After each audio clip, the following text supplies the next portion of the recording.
Good afternoon, good morning, good evening, depending from where you're currently tuning into this webinar. I would like to welcome you all to the 12th edition of the Culture Marathon, organized by the Office of Public and Culture Diplomacy at the Ministry of Foreign Affairs and International Cooperation. For the session today, we are exploring how we can create a cure for a sustainable tomorrow. One of the main threats for the sustainable future is climate change. In 2019, we noticed that environmental consciousness peaked, with global demonstration and strikes requesting the political leadership to prioritize environmental issues. Nowadays, the leadership in our respective countries has other concerns to deal with, combating the pandemic, which affect each country, but as well the relations between the countries. Countries have to rebalance between isolation and protecting their people and multilateralism, cooperation in finding a cure and restarting international trade. In these moments filled with some distrust about the future, a sign of solidarity can act as a light in the darkness. Earlier this week, Her Excellency Rima Al-Hashmi, Minister of State for International Cooperation, announced that the UAE has surpassed an impressive milestone of assisting over 1 million of medical professionals in more than 70 countries to help fighting COVID-19. These signs gives us hope that after the pandemic, the world can focus again on finding solutions for global challenges as climate change and creating sustainable environment. My name is Dr. Seppe Verheyen, and I'm the Chief of Staff at the Emirates Diplomatic Academy. And I'm joined today with two great panelists. We have His Excellency Dr. Thani bin Ahmed Al-Zeyoudi, who is the Minister of Climate Change and Environment. In his role, he oversees UAE drive to mitigate and adapt to the impact of climate change and protecting the country's ecosystem. We have His Excellency Ambassador Al-Suwaidi, who is UAE's ambassador to Spain, the Vatican, and Andorra. Before taking this important role, Ambassador Al-Suwaidi was the Consul General in New York and headed the Climate Change and Sustainability Unit at the Ministry. Welcome, Your Excellencies. Thank you. Thank you, Seppe. Thank you, Dr. Seppe. Minister Al-Suwaidi, I would like to start with a question for you. Being the Minister of Climate Change and Environment must be an incredible hard task, especially now during the pandemic. On the one hand, you need to ensure that the country moves towards development and progress, and on the other hand, you need to ensure that you protect the environment system. How do you see your role, and how do you strike the balance for sustainable growth? Yeah, thank you, Dr. Pep. Ensuring that environmental conservation and economic growth go hand in hand with the most of development and the other priority within the UAE since the beginning. Throughout the 5 decades of the country's existence, our wise leadership has always demonstrated strong commitment to this priority and will continue on the same path. We noticed so many stories at early on of the establishment of Verheyen when the founder of UAE insisted of changing the location of the projects, the path of roads, since they're going through existing through some of the species homes or nests, etc., etc. The work of the environment and the climate change, it's not a one-man show. It's a collective effort by so many entities and stakeholders. And the Ministry of Climate Change and Environment is one of the main players and working closely with other stakeholders like the environmental agencies as well as the municipal affairs within the country to ensure that there is a progress in motivating the rest of the stakeholders within the country and the community to become more environmental friendly and greener.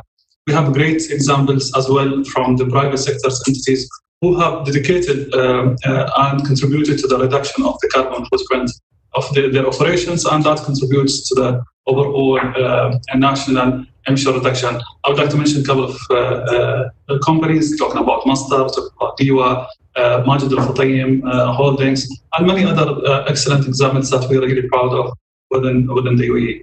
Major step in bringing the private sector on board as well as a key driver of the green growth was establishing the environment and business metrics that seeks to channel private investments into green projects. And we have this periodic discussion with the private sector so they can get more interested in the way that we're running the business, and they transform their operation to more friendly, environmental friendly processes and procedures. We also launched the UAE Green Business Toolkit to help business become more eco-friendly. We also targeted the banking sector, which is one of the main driver and the backbone for any projects. The ministry launched the Dubai Declaration on Sustainable Finance 2 years ago, and then DIWA as well as Master launched another similar initiative so we can bring the financial institution on board supporting the country's green economic agenda. I'm really proud to say that the declaration has gained more than 32 signatories so far, and we're working with the rest of the financial sectors so they can be engaged in the topic. Thank you. Ambassador Suwaidi, listening to Dr. Thani, we noticed that UAE makes great progress on sustainable development, and especially since they signed up for the Sustainable Development Framework in 2015. Now, in your role as an ambassador to Spain, how can you assure that in your daily work you still have a close eye on climate diplomacy, and how do the host countries actually react on concentrating on climate in your work? Well, thanks for the question, Seppe. As you know, I was the lead climate change negotiator for the UAE, and I was working for Dr. Thani Zeyoudi at the time. And so we worked on the climate change agreement, and we worked on the Sustainable Development Goals agreement as well. And so it's something that was dear to my heart. And, I've been really proud to see that Dr. Thani Zeyoudi has been able to take what we put down on paper and really implement it in a practical, real-world way. And it's really an example of how the UAE isn't just about talking, we're about doing. Certainly in my role in Spain, that's changed. But because these issues are something that's after my heart, I always keep an eye on it and try to see how are people reacting to it. And I have to say, I'm constantly surprised. We recently had the Madrid COP25 was here in Madrid, and I really saw how the Spanish community was really energized and really behind environmental issues and behind climate change issues in particular.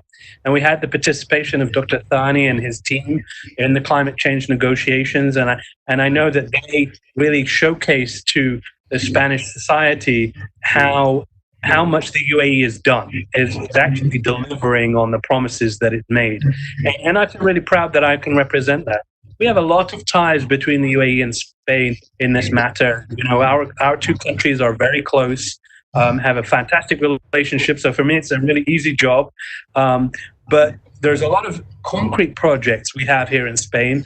Gema Solar is one of the largest solar projects in the world, and is really a fantastic example of how when countries can come together, they can really achieve amazing things. Mm-hmm. And I see that what's happening is that climate change has moved from the space of talk between governments to real world action that is happening, and sustainable development for that matter, in terms of how do we think about developing our world in a way that respects the environment and looks to new ways of developing our economies. And I think it's very interesting time in that space.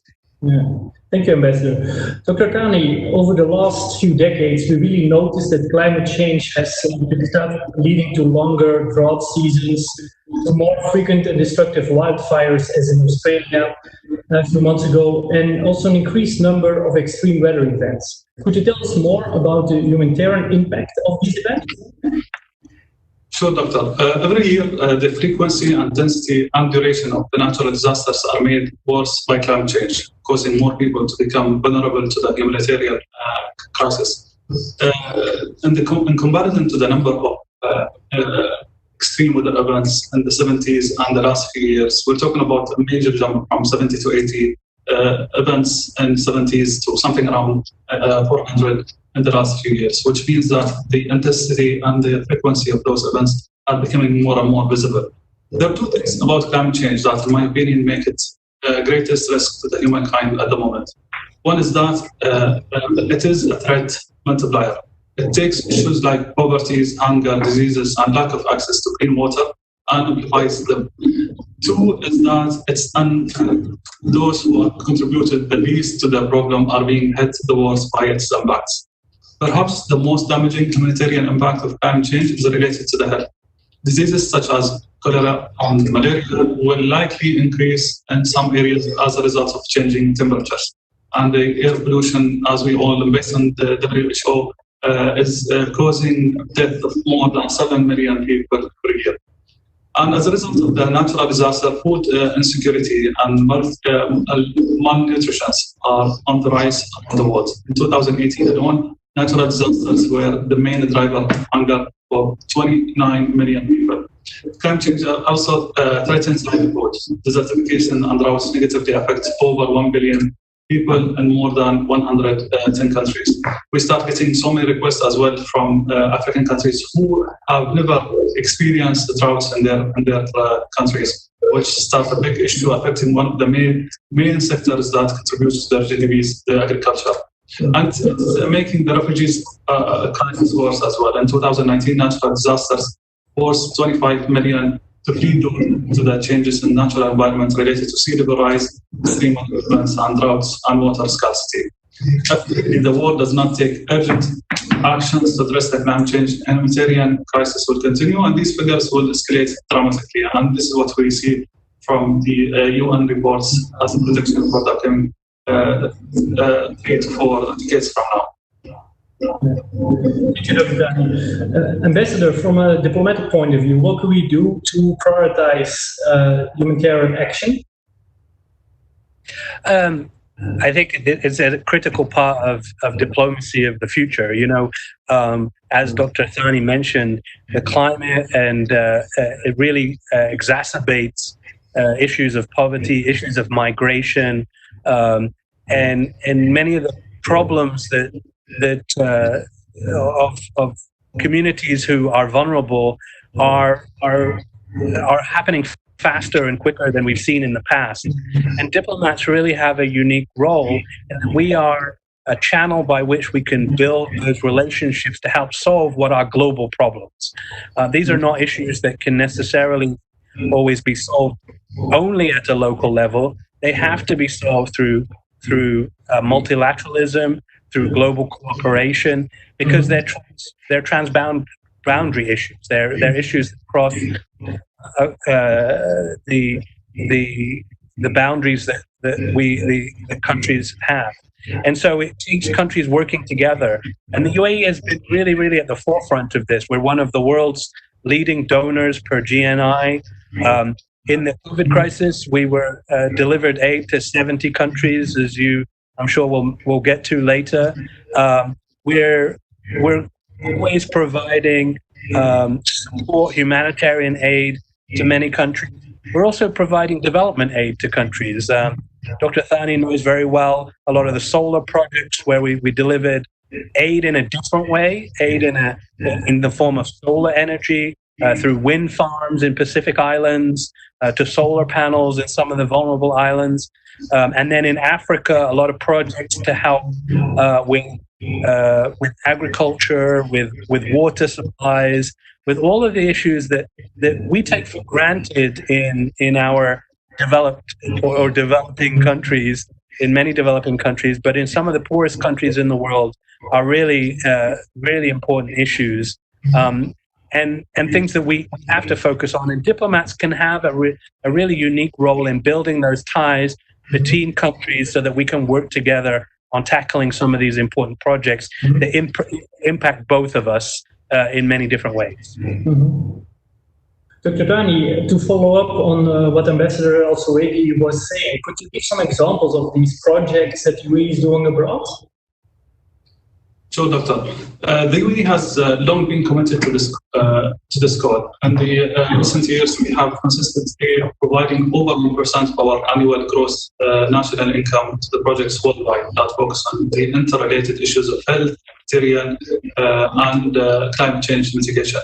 Our disaster relief aid loan exceeded $118 million over the past 5 years.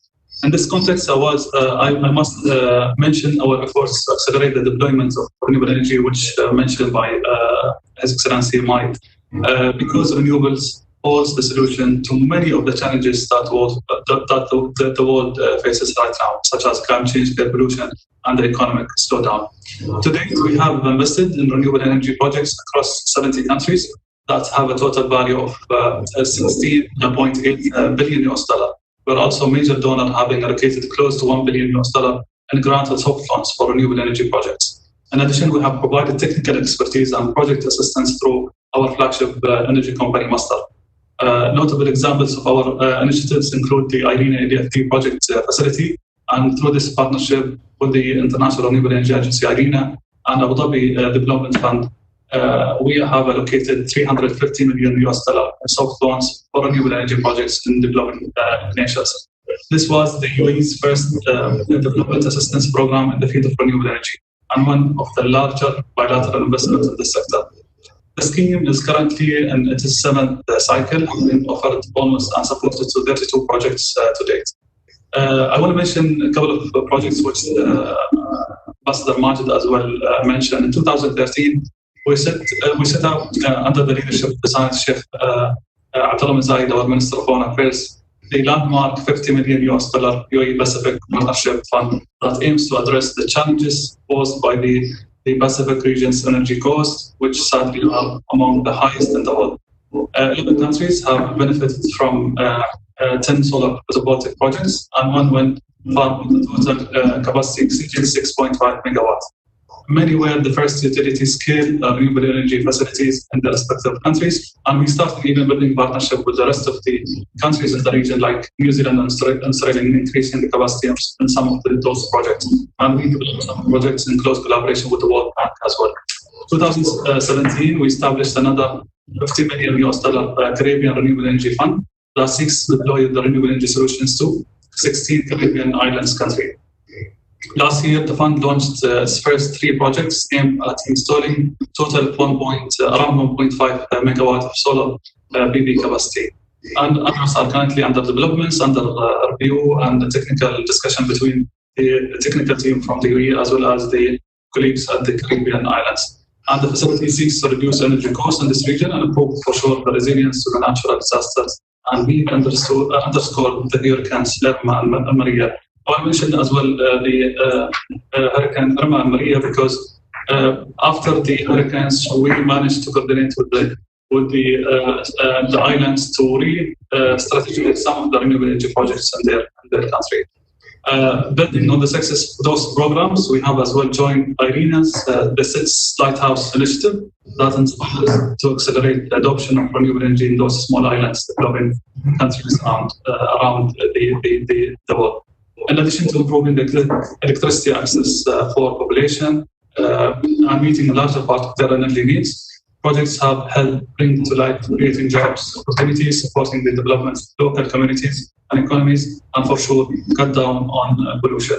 They also enhance the climate change resilience of the countries and reduce their dependence on imported fossil fuels, which is especially an important point during the current pandemic that has negatively affected the global trade. I want to mention this point here. Some of the islands already achieved their Paris Agreement based on those projects which we provided to those small islands. Thank you, Dr. Thani. Ambassador Suwaidi, in the introduction, already mentioned the aid that the UAE was giving to combat COVID-19. And now Spain was also one of these countries that received aid from the UAE. Could you tell us a bit more about what kind of aid this was, and as well the importance for the UAE-Spain relations? Thanks, Seppe. I think that we were very fortunate here at the embassy to be able to help to deliver aid to the Spanish community here in Spain. We were able to give financial support to local hospitals, and that came from us as an embassy ourselves. And it was an initiative that we did to show that we are up here and we're in Madrid and we're part of the community. As you know, Spain was hit very hard by COVID-19, and one of the countries that really was impacted by this terrible disease And we were certainly here on the doorstep, seeing firsthand the impacts of that. And I'm very sorry for the loss of life that we've seen, and the terrible nature of this disease. And so we wanted to do something where we were able to directly show Spain and the Spanish people our friendship and support, and to take the opportunity to enhance our collaboration. And even at a time where the UAE was facing many of the same challenges as other countries, our leadership still wanted to provide support and assistance to other countries, which really was something that made me very proud, was that even at our hardest moment, we were looking to support other countries and to lend the hand of friendship. We had supplies of medical equipment that were sent from the UAE to Spain, and in my interactions with local officials, they were very, very grateful for that support. We also did many other smaller scale initiatives where we distributed supplies or helped financially to purchase supplies locally for hospitals and alike. And so I think that it was really an example that our leadership sent that this is a global issue, and this is an issue that we should tackle together as nations. And I think that once again, the UAE set a great example. I just wanted also to mention, to the points that Dr. Thani was talking about before, we often deal with humanitarian crisis like COVID-19, and then we sometimes don't think about how we build resilience or how we prepare countries to prevent or to be ready when those crises happen. He mentioned the projects in the Pacific Islands. I know for a fact that one of those solar projects halved the electricity bill of one of those Pacific Islands, which means that they can then take that valuable money that they would normally be spending on power and use it in other areas like healthcare, like education, like other areas. And so there's the short-term addressing of short-term needs, but then there's also the visionary leadership that our leaders have shown in building and helping to build resilience, so that when the crisis comes, we're ready. And you saw that with COVID-19. You saw how the UAE was prepared. The crisis came. Our leadership took action swiftly and helped, and was able to take control of the situation in the UAE and go on to help other countries to tackle this crisis in their backyards. And so I really think that it's an example of how multilateralism and fraternity between countries can really have a big impact in addressing issues before they happen and dealing with them when they happen, when the crisis happens. Thank you, Ambassador. Dr. Thani, to follow up on the points raised by the Ambassador, maybe it's a bit early to ask, but is there already some lessons that we learned from the pandemic that could be very useful in the combat against climate change? One of the most important lessons from this pandemic is that global coordination is really a key to combat any global issue. And this pandemic has brought a level of global coordination that we have never witnessed before in the history. Once again, the UAE was at the forefront of the international efforts to fight the outbreak. As part of our Homeland of Humanity initiative, we have assisted in evacuation of 215 people of 10 nationalities who were stuck in China, and offered them medical services in the international humanitarian city in Abu Dhabi.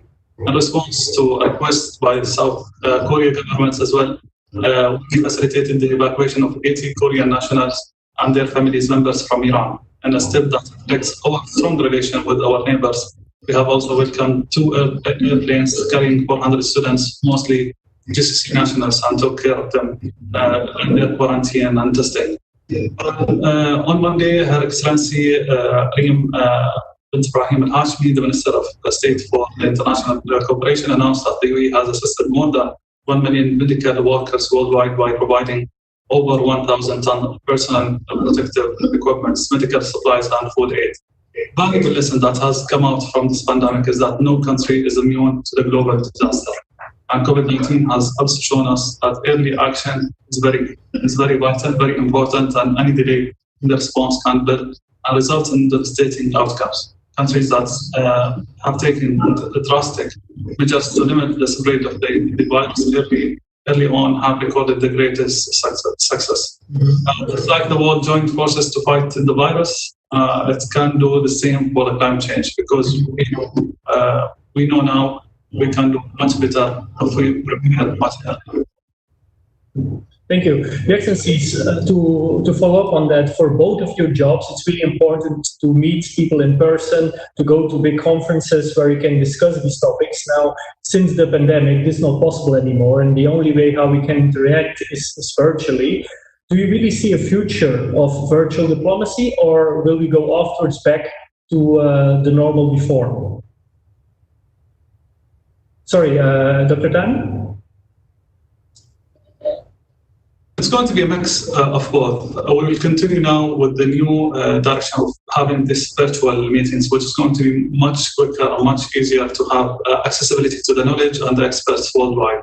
But at the same time, we'll still need the physical interactions because of the creativities and the innovations that usually comes out from the physical interactions. So I would say we'll not go back to the normal. It's going to be a hybrid between both the new model, which we applied in the last three months, and even going back to some of the physical meetings and visits, so we can have much better thinking, creative ideas, and creative approaches in tackling the challenges that we face, that face us all.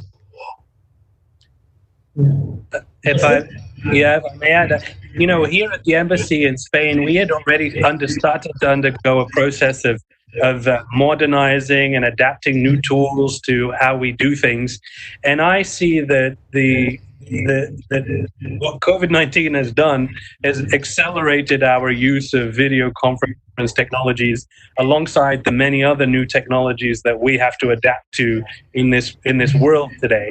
And so I agree with Dr. Thani 100%. This is an additional tool that we've learned how to use. We've been forced to learn how to use. So I think it's here to stay, and I welcome it because it does speed up a lot of our conversations and interactions. But it's also hard to explain the intangibles of when you have an in-person meeting, the sort of side conversations, or the personal connections that you make with a team and with the people, and that's where diplomats really are extremely valuable. They're a person on the ground who can understand a country or its community and help to build bridges and help to make those connections and break down barriers. That's our job, is to break down misconceptions or stereotypes and make connections between people. I'm very fortunate here in Spain that we already have a fantastic relationship in our royal families.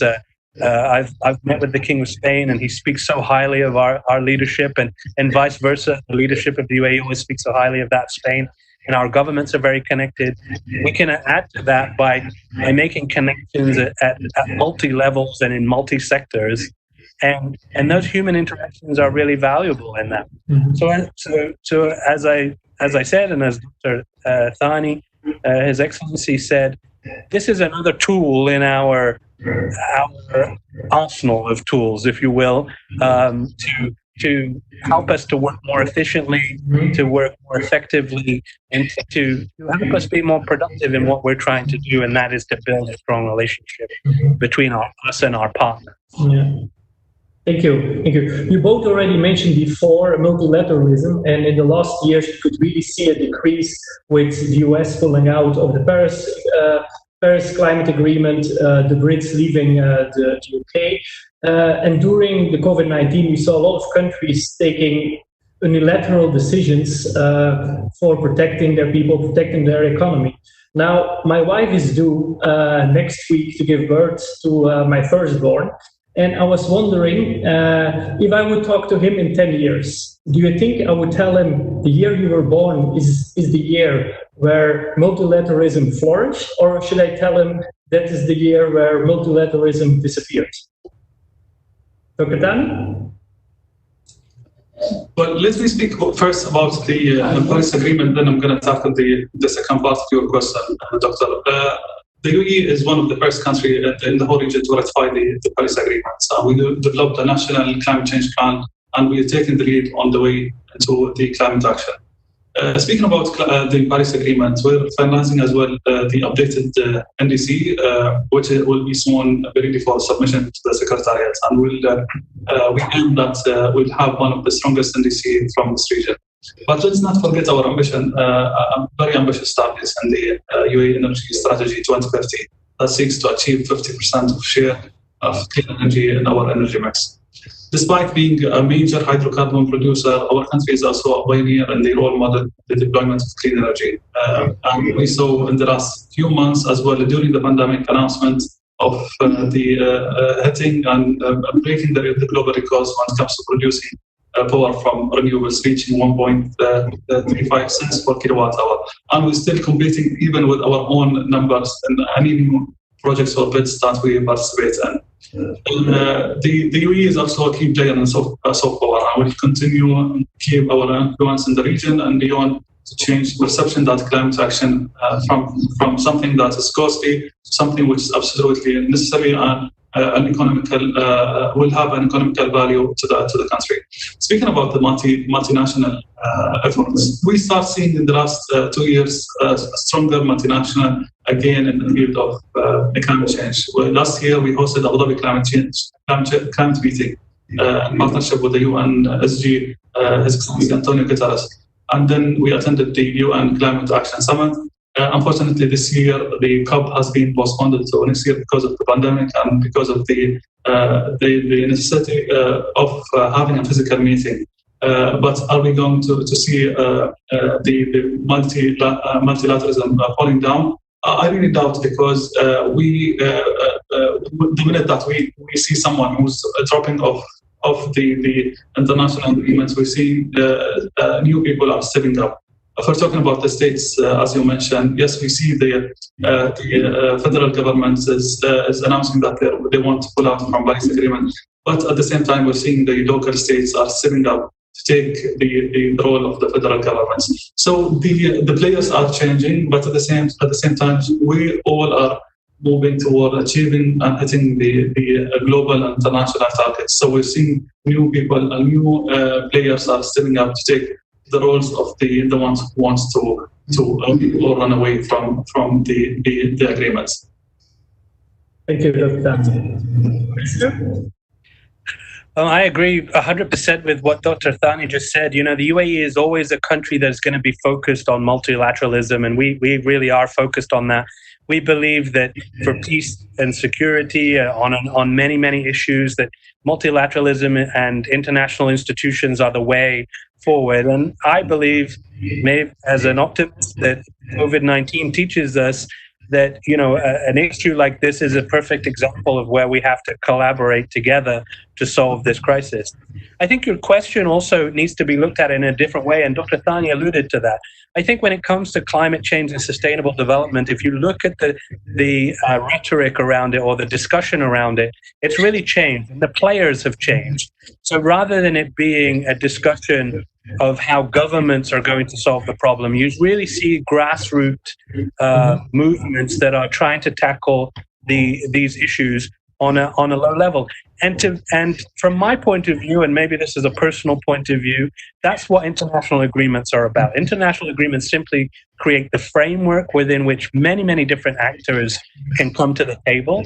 And when you look at the Sustainable Development Agreement and you look at the Climate Change Agreement, the real spirit of it, certainly from our perspective, is that it empowers many different types of actors to come and take part in the process.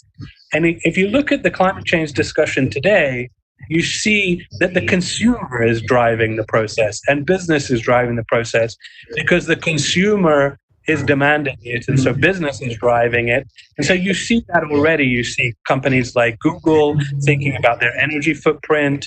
You see companies like Microsoft being engaged in the discussion. You see large companies like GE, others, all thinking about a sustainable new future we focus on energy, but that goes across the board. Dr. Thani is very involved in biodiversity issues, ocean issues, food security issues. And you see in all of those discussions now, we're talking about how we can do it sustainably and how we can do it respecting the environment. And so from my point of view, we're headed in a multilateral direction, and we're there. So let me congratulate you on your son, and I feel very confident that you can tell him today when he's born. You don't need to wait 10 years to say that we are in an unprecedented time of multilateralism. And I certainly see that in the short time that I've been working on issues. Thank you, Ambassador. I think my wife did all the job. My job still has to start. So, one last question to actually to follow up. Awareness of sustainability is a really important factor. Now, at the Emirates Diplomatic Academy, we developed, for example, a card game to inform the diplomats and the new generation on the SDGs. Now, what would be your advice for sustainability to the new generation? What would you tell them? Dr. Thani? Sure. I would like to encourage the young people to step up and become sustainability and climate advocates and become really the drivers of change. Their awareness of the challenge ahead and their passion to be part of the solution give us hope for a brighter tomorrow. Qualified, trained, and empowered young generation can make all the difference in sustainable development, as innovation and technology skills are the most important in coming up with the out-of-the-box solutions to sustainability challenges. So for the young people, really, the future is going to be dependent on the way that you guys are taking this challenge seriously, and how you guys are rethinking the way that we're running the business now. Thank you. Ambassador? I think that's exactly correct. I mean, if you I'll probably get the quote wrong, but His Highness Sheikh Ahmed bin Zayed has often talked about how we need to celebrate the last barrel of oil that is produced in the UAE. And I really find inspiration in that. I'm a person who grew up in the oil industry. I believe the oil industry is very critical to our country and will be for many, many years. But as we develop and diversify our economy and we make the UAE more robust, more diversified economy, the real opportunity for young people is in these spaces. You see the Mars mission, you see the new technologies that are happening in the sustainable development space with new renewable technology. Masdar is a perfect example of an exciting, dynamic company that we have in the UAE. Some of these new technologies in manufacturing, in the way we manufacture things. We have an opportunity, and our young people have an opportunity to develop totally new sectors in the UAE that we never even dreamed of. So I think it's an exciting time for young people. And just as Thani said, I would encourage them to think outside the box. Try to think that sustainable development and climate change is not just about an environmental. It's not just an environmental topic, and I say that not lightly, because the environmental aspect of it is very important, and that goes back through our history in the UAE. But it spans across our whole economy, our whole lifestyle, the way we do things, and I think that creates a whole lot of opportunity, and that's really reflected in our leadership. We always think about these things as challenges, and our leadership always show us that these are opportunities for us, and certainly they've done that in this space. And I think that young people should take that example and run with it and see where it takes them. Thank you, Ambassador. As we're coming to the end of the 45 minutes that were allocated for this discussion, I would like to invite you for some closing remarks. And let's do it the other way around. Let's start with Ambassador Al-Suwaidi. Well, first of all, Seppe, thank you for the discussion today. I think that this topic is really important, and just to recap on some of the thoughts we've talked about, this time of COVID-19 has really been a difficult time for a lot of countries. It's been a time where we've seen some of the best of humanity with the frontline workers who've been fighting this pandemic every day, and the way our government in the UAE has responded to it has been amazing. And I feel a real sense of pride in how our government has reacted to this, and I know that this period will pass, but we need to take lessons from that, and we need to not forget the basics of what helps us to continue to be more resilient, and that's through cooperation through countries, through multilateralism, and it's through some of the initiatives that the UAE has done that Dr. Thani's talked about, providing aid to more than 70 countries, providing huge amounts of medical supplies and food aid to our partners and friendly countries, built using this challenging situation to find opportunity and to develop new friends and new connections. And I think it's the spirit of what we do, and I hope others will learn from it. Thank you, Ambassador. Dr. Thani? Thank you, Dr. Seppe. I believe that the resistance might come from short-sighted people, but we work hard to make everyone understand that climate change is not just an environmental or health concern. It also takes its toll on the economy. Future projections indicate that it will destabilize economies and pose physical risks to the assets. My personal advice would be not to underestimate the importance of climate-proofing key sectors. Economic progress will not be sustainable in the long term unless climate measures are implemented across all sectors. Thank you, Excellencies. Thank you very much for this interesting discussion. I would like to thank as well the Ministry of Foreign Affairs for this initiative and bringing people from different culture and background together to think about our future. We can leave with a message of hope, I think, and stay tuned in for the next session of the Culture Marathon.